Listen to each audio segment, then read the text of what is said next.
Why this ninja weapon is banned in the USA. Imagine this for a second. Before we get tackled, subscribe.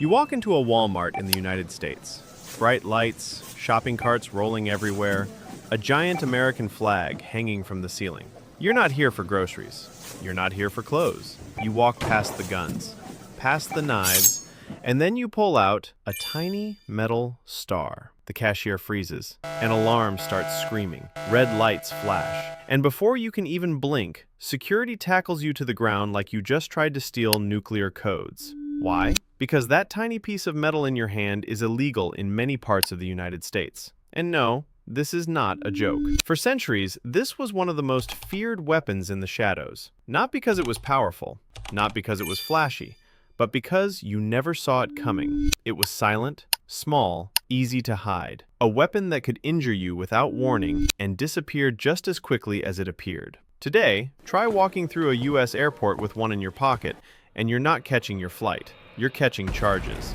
That weapon is called a Shuriken. Most people know it as a ninja star. And despite what movies make you think, it wasn't banned because it looks cool. It was banned because of how it was actually used. The Shuriken was never meant to be impressive. It wasn't designed to win battles. It wasn't made to intimidate armies. And it definitely wasn't meant to be thrown in dramatic slow motion. The Shuriken was designed for one thing: ambush. In feudal Japan, Shuriken were used by shinobi, covert operatives we now call ninjas. And unlike samurai, ninjas weren't obsessed with honor. They weren't looking for fair fights. Their job wasn't glory. Their job was results. Shuriken weren't used like swords. They were used like tools of disruption. A shuriken could be thrown into someone's face to blind them for just a moment. It could be used during an escape, when a ninja was cornered and desperate. Or it could be embedded into flesh, not to kill instantly, but to cause something far worse. Because the real danger wasn't the throw. Here's the part movies almost never show.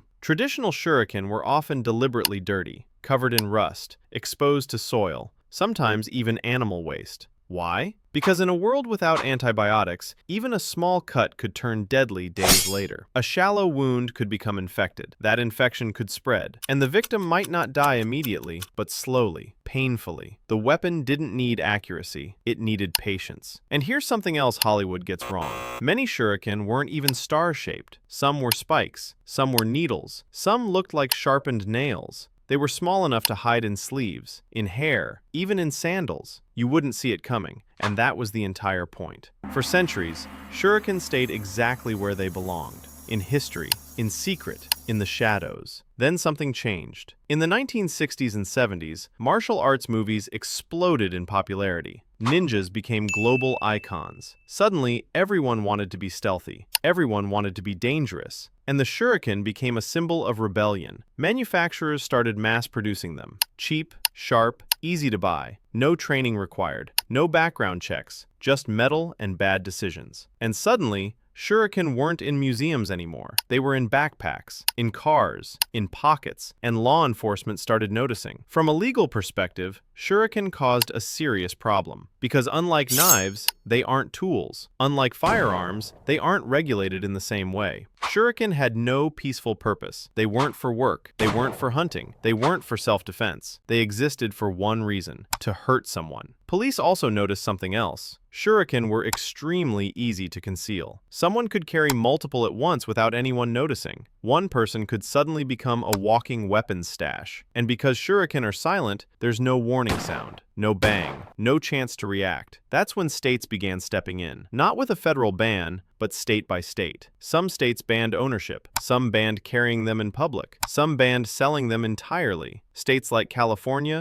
New York, and Massachusetts classified shuriken as prohibited weapons. They were placed alongside items like brass knuckles and switchblades. The logic was simple. If a weapon's primary purpose is to injure or kill silently, and it serves no peaceful function, then it doesn't belong in public hands. California took things especially seriously. Under California law, Even possessing a shuriken could result in confiscation, fines, or jail time. It didn't matter if it was dull. It didn't matter if it was decorative. The design itself was the crime. Even martial artists were affected. Training tools had to be replaced with rubber replicas. The state made one thing very clear. This was not a weapon they wanted normalized. And of course, people always ask the same question. If guns are legal, why ban ninja stars? It sounds logical, but lawmakers weren't comparing firepower. They were comparing intent. Firearms are regulated, tracked, licensed, openly debated. Shuriken are the opposite. They're silent, disposable, easy to hide. They're closer to improvised weapons than regulated arms. Lawmakers weren't worried about self-defense. They were worried about ambush. And yes, despite bans, incidents still happen. There have been real cases involving shuriken used in assaults. Victims sometimes didn't even realize what struck them. The wound looked small, and because shuriken don't look like traditional weapons, bystanders often didn't react in time. Another major concern? Unpredictability. Movies show ninja stars flying perfectly through the air. Reality is much uglier. They tumble, they bounce, they embed at strange angles. A missed throw doesn't disappear. It lands somewhere. And that makes them dangerous not just to the target, but to everyone nearby. Are shuriken banned everywhere in the US? No. Some states allow ownership, but ban carry. Some allow display, but not use. A few allow them under strict conditions. But even where legal, they exist in a gray zone. Police don't treat them as toys, and neither do lawmakers. The truth is, shuriken represent something governments deeply dislike. Not power, not strength, but unpredictability. A weapon that requires no strength, no training, no warning, just a flick of the wrist. In a modern society built on visibility and control, a silent weapon designed for chaos is a nightmare. That's why this tiny piece of metal still makes lawmakers nervous. So the next time you see a ninja star in a movie and think it looks harmless, remember this. It wasn't banned because it's flashy. It wasn't banned because it's scary. It was banned because it works quietly. Subscribe before the rent-a-cops come back.